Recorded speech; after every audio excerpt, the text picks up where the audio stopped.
Operation सिंदूर को लेकर भारतीय सेना ने बड़ी जानकारियां दी है। सेना का कहना है कि ऑपरेशन सिंदूर के दौरान पाकिस्तानी सेना के 64 सैनिक और अधिकारी मारे गए। ये पाकिस्तानी सैनिक और अधिकारी जम्मू कश्मीर में तैनात भारतीय सेना की टुकड़ियों द्वारा की गई जवाबी कार्रवाई में मारे गए। ऑपरेशन के दौरान 90 से ज्यादा पाकिस्तानी सैनिक घायल भी हुए। चिनार कोर के पास 10 से 15 आतंकी ढेर हुए। सवाई नाला और सायदा बिलाल टेरर कैंप तबाह हो गया। पाकिस्तान के करीब 45 बंकर्स को ध्वस्त कर दिया गया, जिसे देखकर पाकिस्तानी सेना के पसीने छूट गए। वो अपनी पोस्ट छोड़कर भागने को मजबूर हो गई। 8 से 10 मई को कई पोस्ट से पाकिस्तानी रेंजर्स भाग गए।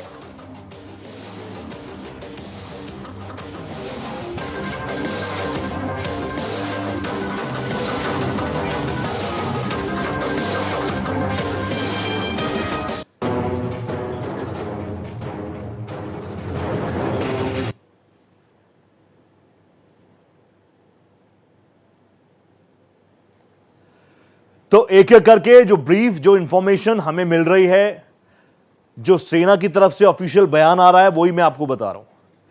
जर्नल की कायर फौज कैसे भाग गई और अब वो सबूत भी दुनिया के सामने भारत रख रही है।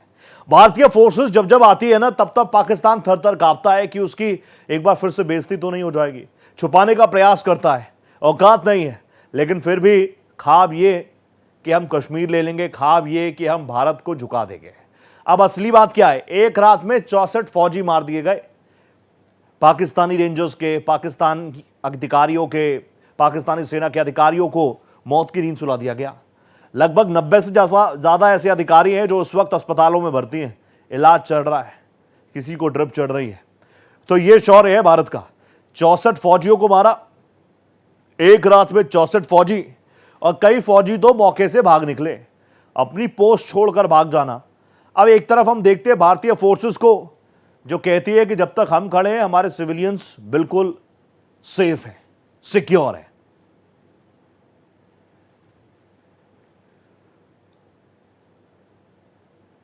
ऑपरेशन सिंदूर को लेकर लगातार भारतीय फोर्सेस जो हैं वो पूरी तरीके से तैयार हैं। अब कुछ की ग्राफिक्स भी आपको दिखाता हूं। ऑपरेशन सिंदूर में 64 पाकिस्तानी सैनिकों को मौत के घाट उतार दिया गया। 64 पाकिस्तानी सैनिक और अधिकारी मारे गए। इसके अलावा बड़ा नुकसान पाकिस्तान को पहुंचा। ऑपरेशन के दौरान 90 से ज्यादा पाक सैनिक घायल पड़े हैं, अलग अलग अस्पतालों में भर्ती हैं। चिनार कोर के पास 10 से 15 आतंकियों को ढेर भी कर दिया गया। ये लोग इन्फिल्ट्रेट करने का प्रयास कर रहे थे। ये सोच रहे थे भारत को एक फ्रंट पर बिजी करके दूसरे फ्रंट से आतंकियों को घुसवा देंगे, नहीं चलेगा। सवाई नाला, सायदा बिलाल टेरर कैंप पूरी तरह से तबाह हो गया। पाकिस्तान के करीब 45 बंकर्स को ध्वस्त कर दिया गया। पाकिस्तानी सेना के तमाम जवान अपनी पोस्ट छोड़कर भागने को मजबूर हो गए, क्योंकि सामने कौन थी? सामने थी भारत मां के वीर सपूत। अब पाकिस्तानी सेना के जवान मैदान छोड़कर भाग गए। जब उनका जर्नल ही बंकर्स में छुप रहा है तो ये क्यों रहेंगे? 8 से 10 मई को कई पोस्ट से पाकिस्तानी रेंजर्स मौके से भाग गए, पोस्ट छोड़कर चले गए।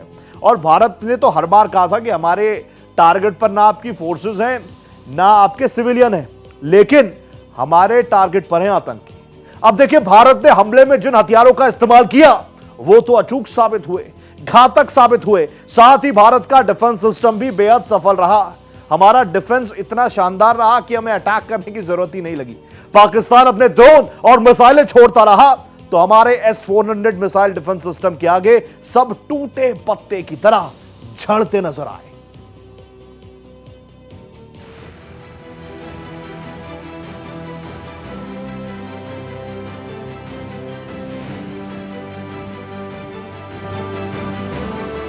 पाकिस्तान के हर हमले को नाकाम करने वाला भारत का अभेद्य कवच है S-400 मिसाइल डिफेंस सिस्टम, जिसकी दहाड़ से पाकिस्तान का हर मंसूबा नाकाम हो गया, वो घुटनों पर आ गया। भारत ने S-400 मिसाइल डिफेंस सिस्टम का नाम सुदर्शन चक्र रखा है, जो पाकिस्तान के हर ताकतवर मिसाइल और ड्रोन को हवा में ही उड़ाता चला गया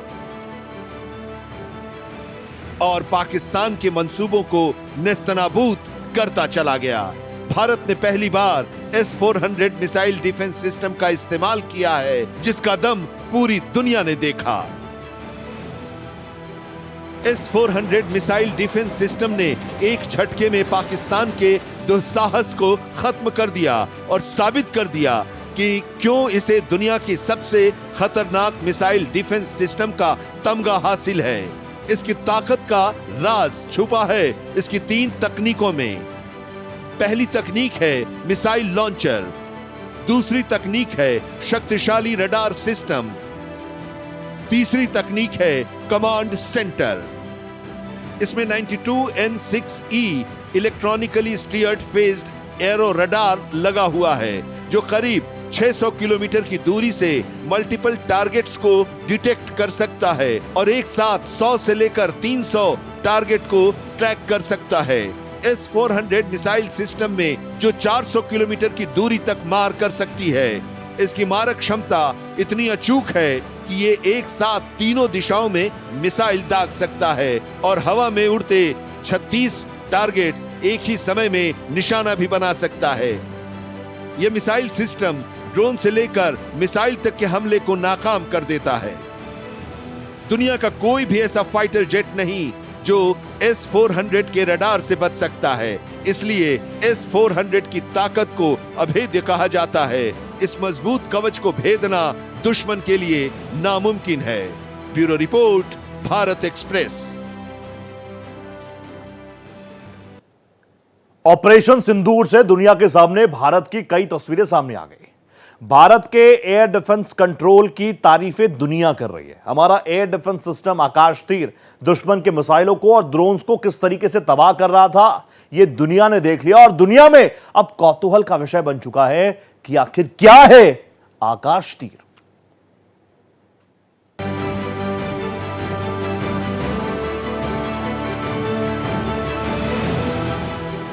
9 और 10 मई की रात जब पाकिस्तान ने भारत पर मिसाइल और ड्रोन से बड़ा हमला बोला, तब भारत ने दिखाई वो ताकत जो अब तक गुप्त थी। आकाश तीर जो पूरी तरह स्वदेशी और ऑटोमेटिक है, ये एयर डिफेंस कंट्रोल सिस्टम दुश्मन की हर चाल को रियल टाइम में पकड़ता है, ट्रैक करता है और पलक झपकते ही तबाह कर देता है। जहां पुराने सिस्टम मानव इनपुट और स्थायी ढांचों पर निर्भर थे, वही आकाश तीर मोबाइल है, मल्टी सेंसर है और थल सेना, जल सेना और वायुसेना यानी तीनों सेनाओं को जोड़ता है। आत्मनिर्भर भारत मिशन के तहत बना ये सिस्टम अब भारत की नई सैन्य रणनीति का चेहरा है, जो स्मार्ट, तेज और निर्णायक है। रक्षा मंत्रालय के मुताबिक ये आधुनिक युद्ध का टर्निंग पॉइंट है। Bureau report, Bharat express. Bharat और पाकिस्तान का कहीं पर भी कोई कंपैरिजन हो ही नहीं सकता। यह बात दुनिया जानती है कि पाकिस्तान भारत के सामने कहीं पर टिकता ही नहीं है और ऑपरेशन सिंदूर ने भी साबित कर दिया। भारत के एयर स्ट्राइक को पाकिस्तान कभी भुला नहीं पाएगा और अब पाकिस्तान के परमाणु हथियार बहुत बड़े शक के घेरे में भी आ चुके हैं।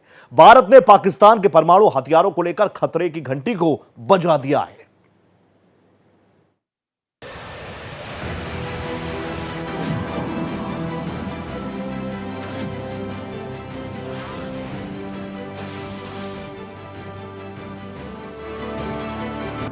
भारत ने स्ट्राइक कर पाक की चूल्हे हिला दी हैं। ऑपरेशन सिंदूर से पाकिस्तानी फौज घबराई हुई है।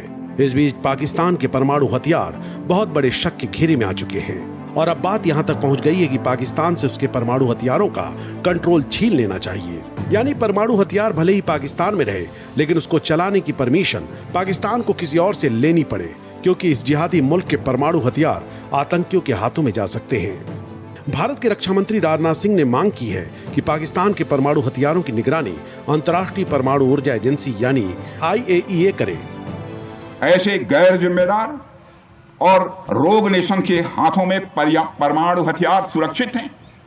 मैं दुनिया के सामने यह सवाल खड़ा करना चाहता हूं। मैं मानता हूं कि पाकिस्तान के एटमी हथियारों को IAEA international atomic energy agency की निगरानी में लिया जाना चाहिए। पाकिस्तान को अपने परमाणु हथियारों का बड़ा गुरूर है, लेकिन भारत ने उसी गुरूर को चूर चूर करने का ऐलान कर दिया है और पाकिस्तान के परमाणु हथियारों को लेकर खतरे की घंटी को बजा दिया है। गैर जिम्मेदार और असभ्य देश पाकिस्तान के हाथों में परमाणु हथियार क्यों सुरक्षित नहीं है, ये बताएंगे, लेकिन पहले ये जान लीजिए पाकिस्तान के परमाणु हथियारों का ठिकाना कहां कहां है।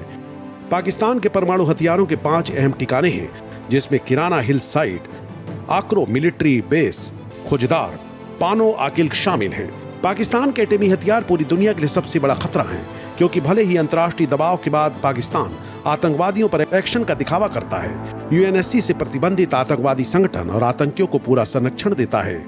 इन आतंकी संगठनों के सरगना हाफिज सईद से लेकर मसूद अजहर तक पाकिस्तान में खुलेआम घूमते हैं। इतना ही नहीं, शहबाज सरकार आतंकी मसूद अजहर के हेडक्वार्टर को दोबारा बनाने के लिए आर्थिक पैकेज का ऐलान कर चुकी है और आतंकियों को मुआवजा देने की तैयारी कर चुकी है।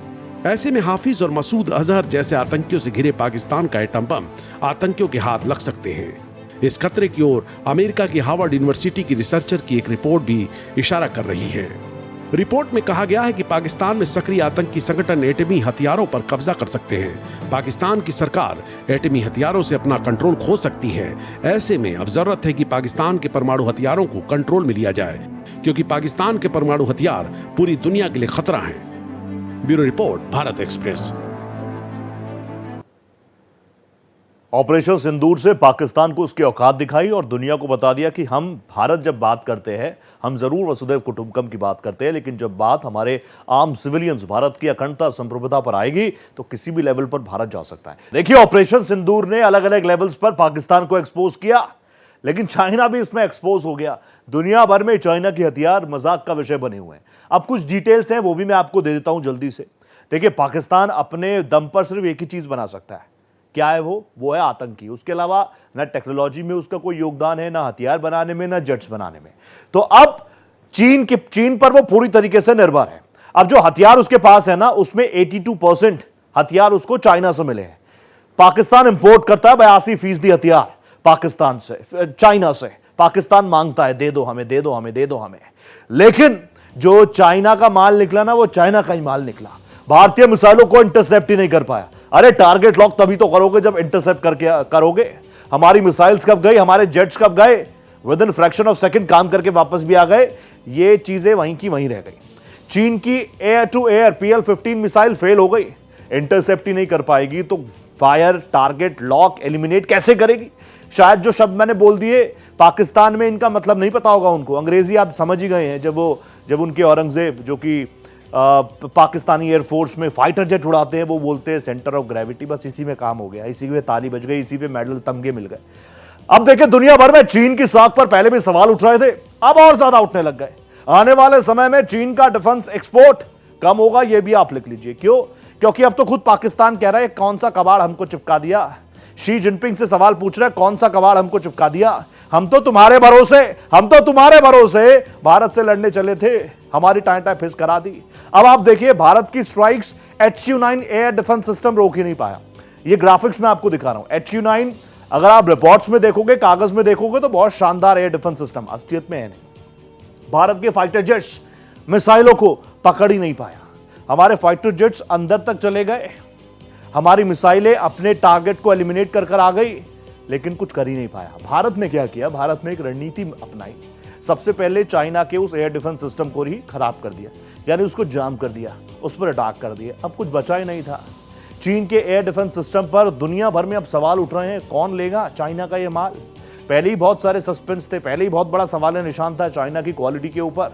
ना उनकी नीयत साफ है, ना नीति साफ है। अब जो हथियार उसने प्रोवाइड किए पाकिस्तान को, वो भी टाइम फिस साबित हो गए। भारत में कई जगहों पर अवैध पटाखा फैक्ट्री होती है, वहां के पटाखे ज्यादा नुकसान कर दें चाइना के इन डिफेंस सिस्टम से ज्यादा। तो अब HQ-9 एयर डिफेंस सिस्टम का जो एक्सपोर्ट है वो भी कम होगा। अब आप देखिए, पाकिस्तान की PL-15 मिसाइल ने टारगेट को मिस कर दिया। हमारे जो टारगेट लॉक थे, हमने उनको एलिमिनेट किया। हमने आतंकियों के हेडक्वार्टर्स को नेस्तनाबूद किया, हमने उनके एयर बेसिस को नेस्तनाबूद किया। लेकिन PL-15 दागी हमारी तरफ, वो निकल गई। कहीं जाना था, कहीं निकल गई। ये तमाम चीजें अब सबके सामने है। भारत के होशियारपुर में PL-15 मिसाइल का मलबा मिला है। भारत में एक भी टारगेट को ये PL-15 मिसाइल हिट नहीं कर पाई। बार बार मैं ग्राफिक्स के जरिए आपको यही बता रहा हूं कि भारत किस दिशा में आगे बढ़ रहा है जब हम आत्मनिर्भर भारत की बात करते हैं। अब आगे बढ़िए, और चीजें आपको बताता हूं। देखिए, पाकिस्तान के पास चीन के J-10, JF-17 फाइटर जेट्स हैं, जिनको उसने भी इस्तेमाल भी किया। वो भी चाइना का ही माल निकला। भारत की स्ट्राइक को ये चाइनीज जेट रोक ही नहीं पाए। कॉम्बैट ऑपरेशंस होते हैं आर्मी के, एयर फोर्सेस के। उस कॉम्बैट ऑपरेशन में अपने आप को 0 नंबर भी ज्यादा लग रहा है। अब माइनस में वो नंबर देना पड़ेगा। कॉम्बैट ऑपरेशन में पूरी तरह से चाइनीज जेट फेल हुए हैं। अब आप देखिए, भारत ने स्ट्राइक कर पाकिस्तान को अच्छी तरह से सबक जरूर सिखा दिया, लेकिन पाकिस्तान झूठ का सहारा लेकर नुकसान से हमेशा इनकार करता रहा। साथ ही भारत को नुकसान पहुंचाने के झूठे और बड़े बड़े दावे करता रहा। लेकिन अब पाकिस्तान के हर झूठ की पोल खुल चुकी है और अब पाकिस्तान की दुनिया भर में फजीहत हो रही है। रिपोर्ट देखिए।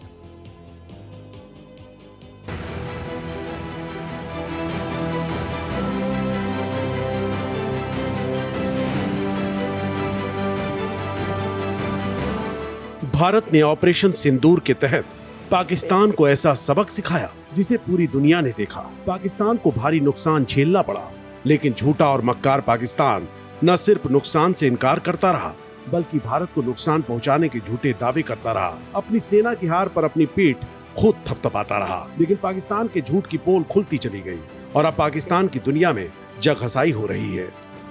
ऑपरेशन सिंदूर को लेकर टॉम कूपर और जॉन स्पेंसर जैसे विदेशी रक्षा विश्लेषकों ने भी भारत की कार्रवाई को प्रामाणिक और प्रभावशाली बताया, जिसके बाद पाकिस्तान को अपना नुकसान कबूल करने के अलावा कोई चारा नहीं बचा। पाकिस्तान का हर झूठ जैसे जैसे बेनकाब होता गया, उसकी दुनिया भर में भत पीट रही है। ऑपरेशन सिंदूर को लेकर पाकिस्तान ने अपनी वायुसेना की झूठी वाहवाही की, अपनी सेना के शौर्य का कसीदा भी गढ़ा और भारत के खिलाफ जमकर झूठ बोला। पाक का झूठ नंबर 1। पाक के विदेश मंत्री इशाक डार ने नेशनल असेंबली में AI जनरेटेड द टेलीग्राफ अखबार की कॉपी दिखाई, जिसमें कहा गया कि पाकिस्तानी वायुसेना आसमान का राजा है। लेकिन टेलीग्राफ अखबार की 10 मई की मूल कॉपी में ऐसी कोई खबर छपी ही नहीं थी, जिसके बाद पाक विदेश मंत्री के झूठ की पोल दुनिया के सामने खुल गई। पाक का झूठ नंबर 2। पाकिस्तान हमेशा ये दावा करता रहा है कि वो आतंकवाद का पनाहगार नहीं है, लेकिन अमेरिका में पाकिस्तान के एम्बेसडर रहे हुसैन हक्कानी ने अपने ही देश की पोल खोलते हुए ये माना कि पाकिस्तान में जिहादी संगठन खूब फल फूल रहे हैं। पाक का झूठ नंबर 3। पाकिस्तान ने झूठा आरोप लगाया कि भारत ने अफगान धरती पर मिसाइल हमला किया, लेकिन जल्द ही पाकिस्तान के झूठ की पोल खुल गई। अफगानिस्तान के रक्षा मंत्रालय के प्रवक्ता इनायतुल्लाह खवारजेमी ने पाकिस्तान के इस आरोप को पूरी तरह से खारिज करते हुए कहा कि भारत ने अफगान धरती पर मिसाइल हमला नहीं किया। ऐसे दावों को झूठा और निराधार बताया। पाक का झूठ नंबर 4। पाकिस्तान ने भारत के स्ट्राइक में भोलारी एयरबेस में हुए नुकसान से इनकार किया था, लेकिन पाकिस्तान के पूर्व एयर मार्शल मसूद अख्तर ने ही इसकी पोल खोल दी। मसूद अख्तर ने बताया कि भोलारी एयरबेस पर 4 ब्रह्मोस मिसाइलें गिरी थी, जिसकी वजह से पाकिस्तान एयरफोर्स का अवेक्स विमान नष्ट हो गया। भारत के प्रचंड प्रहार से बुरी तरह पस्त हुए पाकिस्तान ने अपनी हार को छिपाने के लिए कई झूठ का सहारा लेने की पूरी कोशिश की, लेकिन इंफॉर्मेशन वॉरफेयर में इस मक्कार मुल्क की हर झूठ की पोल खुल गई है। Bureau report, Bharat express. Bharat हर लेवल पर अपनी तैयारियों को मजबूत कर रहा है। अपने आप को सुरक्षित रखने का अधिकार सबको है, भारत को भी है। भारत ने भी अपने दुश्मनों की लिस्ट बिल्कुल तैयार कर ली है। देखिए, लश्कर का टॉप कमांडर है अबू सैफुल्लाह। उसके मारे जाने के बाद भारत का मोस्ट वांटेड आतंकी हाफिज सईद थर-थर कांप रहा है। लश्कर सरगना हाफिज सईद को बचाने के लिए पाकिस्तान की खुफिया एजेंसी ISI ने उसकी सुरक्षा व्यवस्था को और बढ़ा दिया है। उसे महफूज ठिकाने पर छिपा दिया है और कहा यह जा रहा है कि अज्ञात हमलावरों का अगला टारगेट हाफिज सईद है।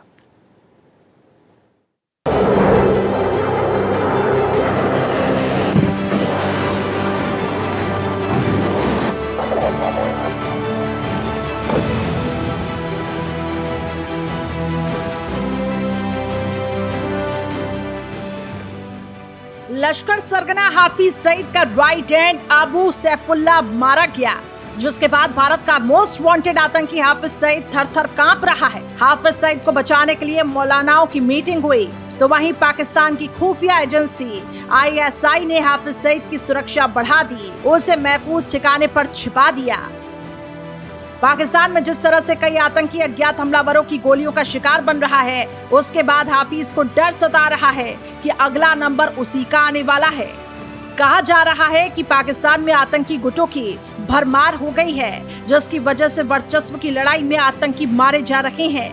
हाफिज सईद को सैफुल्लाह की हत्या का अंदेशा पहले हो गया था। इसे लेकर हाफिज सईद ने सैफुल्लाह को घर से ज्यादा बाहर न निकलने के लिए कहा। हाल ही में पाकिस्तान के अलग अलग शहरों में लश्कर सरगना हाफिज सईद के कई करीबी मारे गए। खुद हाफिज सईद पर लाहौर में उसके घर के पास आत्मघाती हमला हुआ था, जिसमें वो बाल बाल बच गया था। भारतीय सेना ने जोरदार एयर स्ट्राइक की। लश्कर-ए-तैयबा के सरगना हाफिज सईद की आतंकी फैक्ट्री पहले मिट्टी में मिल चुकी है, जिससे हाफिज सईद के आतंक का नेटवर्क पूरी तरीके से टूट गया है।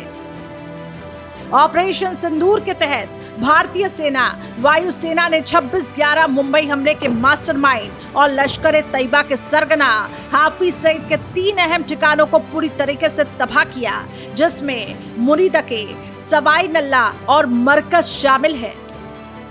भारतीय सेना ने लाहौर और जो रिपोर्ट में आपको दिखा रहा था, हाफिज सईद के करीबी आमिर हमजा पर भी फायरिंग हो गई है। लाहौर में आमिर हमजा पर गोलियां चली है। 48 घंटों में दूसरे आतंकी पर हमला हुआ है। अज्ञात हमलावरों ने हमजा पर हमला किया। सैफुल्लाह जिसकी रिपोर्ट में आपको दिखा रहा था, हाफिज सईद का बहुत करीबी, क्योंकि हाफिज सईद भी अब डर रहा है। ये जो अननोन फायरमैन है ना, पाकिस्तान में ही नहीं दुनिया में बहुत ज्यादा वायरल हो रहा है। अब अज्ञात हमलावरों ने हमजा पर भी अटैक कर दिया है। ये भी हाफिज सईद का बहुत करीबी है। अभी रक्षा मंत्री जी भी ये कह रहे थे कि पाकिस्तान अपने आप में ही खत्म हो जाएगा। क्यों? इतने आतंकी संगठन पाल लिए जो चाहते हैं कि सरकार उनकी सुने, सेना उनकी सुने, आपस की लड़ाई में आपस में टारगेट फायरिंग कर रहे हैं। और एक के बाद एक ये तस्वीर आप देख लीजिए, आतंकी हमजा, इसको अभी अस्पताल में भर्ती किया गया है। वो तस्वीरें भी सोशल मीडिया पर आपने जरूर देखी होगी।